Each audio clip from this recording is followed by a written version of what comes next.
Out of the blue one day, we were told to build a 30-foot stage. Gathered the guys and we built that 30-foot stage, not knowing what it was for. Just days later, all 3 shifts were told to assemble in the warehouse. A group of people walked out on that stage and told us that the plant is now closed and all of you are fired. I looked both ways. I looked at the crowd and we all just lost our jobs. We don't have an income.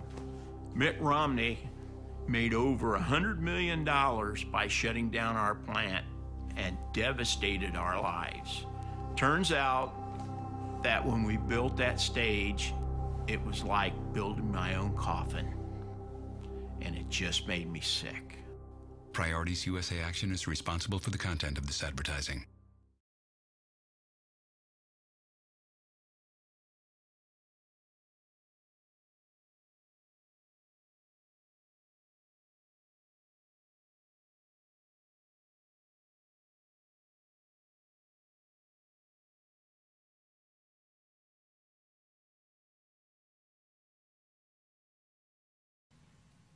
Liberalism once taught that unions would ensure lasting prosperity for workers. Instead, they too often contributed to disappearing companies and disappearing industries and disappearing jobs. But like many politicians of the past, the president takes his marching orders from union bosses and rails against the right to work states and fights to win union elections by eliminating the right to vote by secret ballot, and even denies an American company the right to build a factory in the American state of its choice.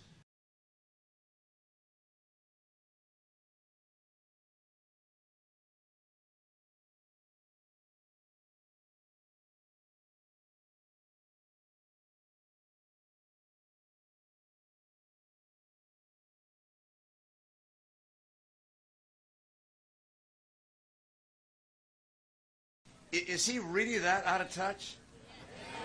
I think he's defining what it means to be detached and out of touch with the American people. I like being able to fire people who provide services to me. Let Detroit go bankrupt. Don't try and stop the foreclosure process. Let it run its course and hit the bottom. The best thing I can do for you is to tell you to shop around. Is he really that out of touch? I have some great friends that are NASCAR team owners. I should also tell my story. I'm also unemployed. I know what it's like to worry whether you're going to get fired. There were a couple of times I wondered whether I was going to get a pink slip. He says we need more firemen, more policemen, more teachers. Did he not get the message of Wisconsin? Corporations are people, my friend. Is he really that out of touch?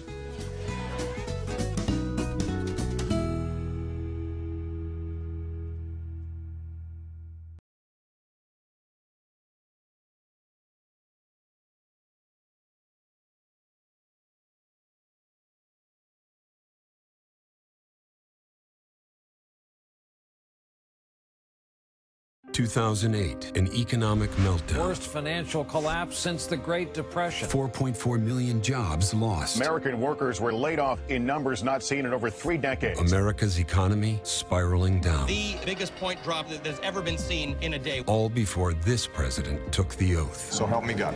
Some said our best days were behind us, but not him. Don't bet against the American worker. He believed in us, fought for us. And today, our auto industry is back, firing on all cylinders.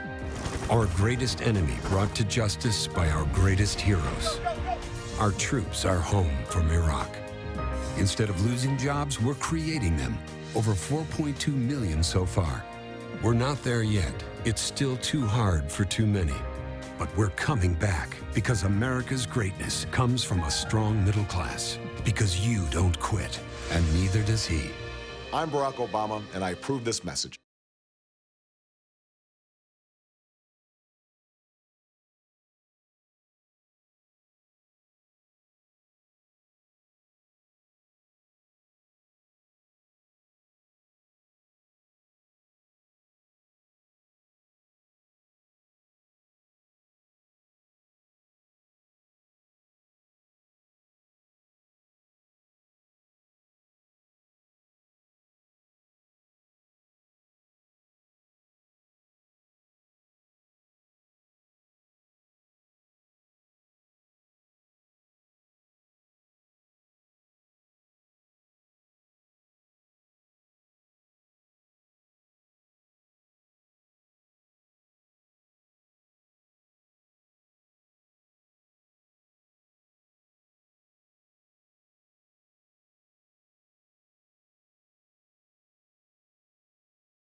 Over the next 4 months, you have a choice to make.